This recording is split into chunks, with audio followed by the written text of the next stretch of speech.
So Guillermo del Toro makes a Pinocchio film. How has this not happened already?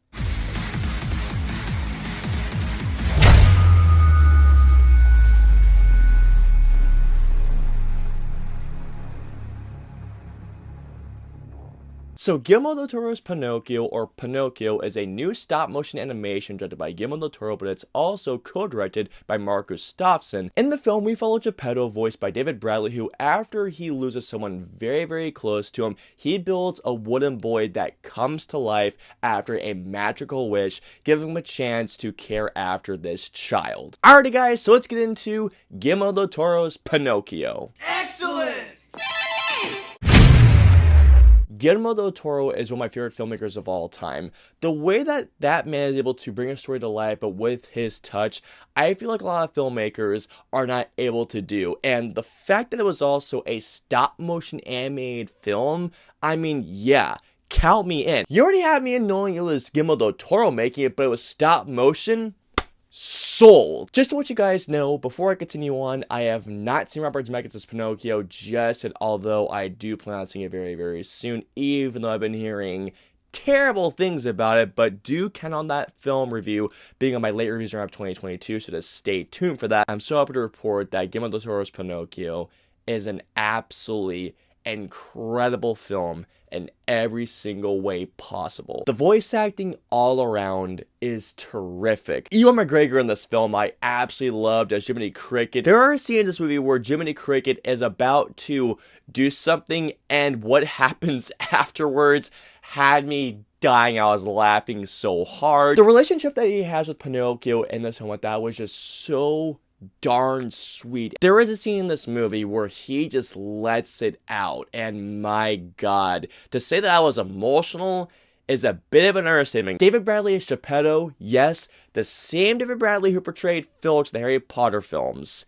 Yeah, that blew my mind. David Bradley's performance as Geppetto is one of the most wonderful yet heartbreaking performances I have seen all year. And there are times when, my god, his performance really pulled on my heartstrings. One particular performance that I have to talk about is Christoph Waltz as Count Volp. First of all, it took me a moment to realize it was even Christoph Waltz. I mean, the moment that I recognized it was Christoph Waltz, I literally just went, why does that voice sound...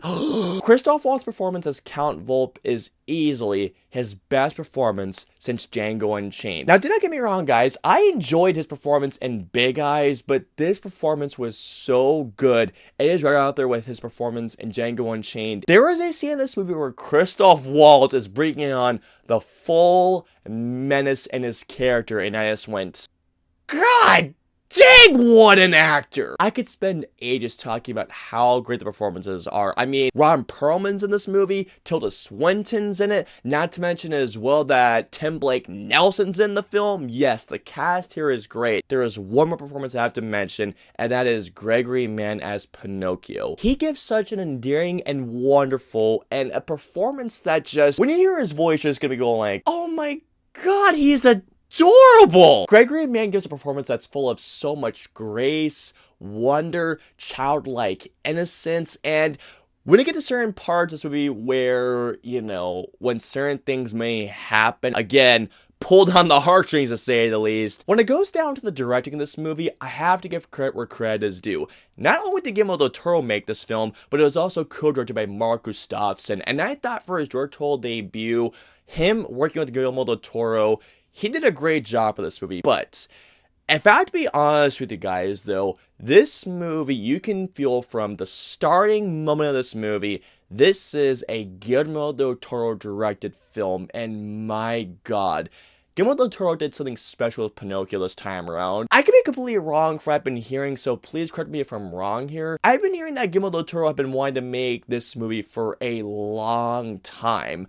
I'm surprised he was able to make it until this point. Guillermo del Toro's love for this material is clear throughout every single shot of this film. The way that Guillermo del Toro and Mark Gustafson craft this film, the craftsmanship, the love for they have for the material. The thing I loved even more so about the film storytelling is that, even though, do not get me wrong, the film is definitely, I think, for a wide audience, absolutely, but Guillermo del Toro and Mark Gustafson do not shy away from the darker aspects of the tale, especially given the time period and where it takes place. And there are times where, my god, there are times where I definitely think it gets frightening, yes, but do I think it'll be too much for kids? No. The stop motion animation in this movie is a visual wonder. It's a sight for the eyes. It's an eyegasm. There are so many words I can use to describe how beautiful the animation looks, but trust me when I see this, guys, from the opening frame, you'll most likely go like, the cinematography of this movie is absolutely stunning. There are so many shots of this film where your jaw will most likely drop from not only how beautifully composed and how framed the shots are and the designs of everything. I mean, whether it's Pinocchio's design, which I love Pinocchio's design in this movie. Also Jiminy Cricket. I love Jiminy Cricket's design, Geppetto's design, and also one more I just have to talk about. I don't want to spend too much on this, but you guys know what I'm talking about. Monstro's design. Monstro, oh my god. That design is absolutely incredible. This movie is so beautifully crafted that I wanted to see a behind the scenes look. Like, I wanted to see behind the scenes documentary of how they made everything look in this movie, because the craftsmanship in this movie is just absolutely stunning. You want to talk about something else that's absolutely wonderful? Let's talk about the score by Alexander Desplat. This is a beautiful musical score. There are times in this movie where his musical score, especially in one scene in this movie, man, it got emotional. And will I not lie when I say this? Did I cry a little bit? Yeah. Well, that's just fucking great! The only thing that I could think of is that since this movie does have musical numbers, there are a couple of them. The musical numbers aren't as memorable as I thought they would be, but otherwise, that's it. And here we go. So overall, Guillermo del Toro's Pinocchio is absolutely incredible in every single way. It's terrifically acted, stunning to look at, it has a beautiful emotional score, and not only is it quite funny, but it's also very emotional. I absolutely loved this movie. It is easily one of my favorite films of the year, and I am absolutely going to give Guillermo del Toro's Pinocchio a 5 out of 5. If this movie is playing at your local movie theater, please go check it out, or if you want to wait until it comes on Netflix, it comes to Netflix on the 9th.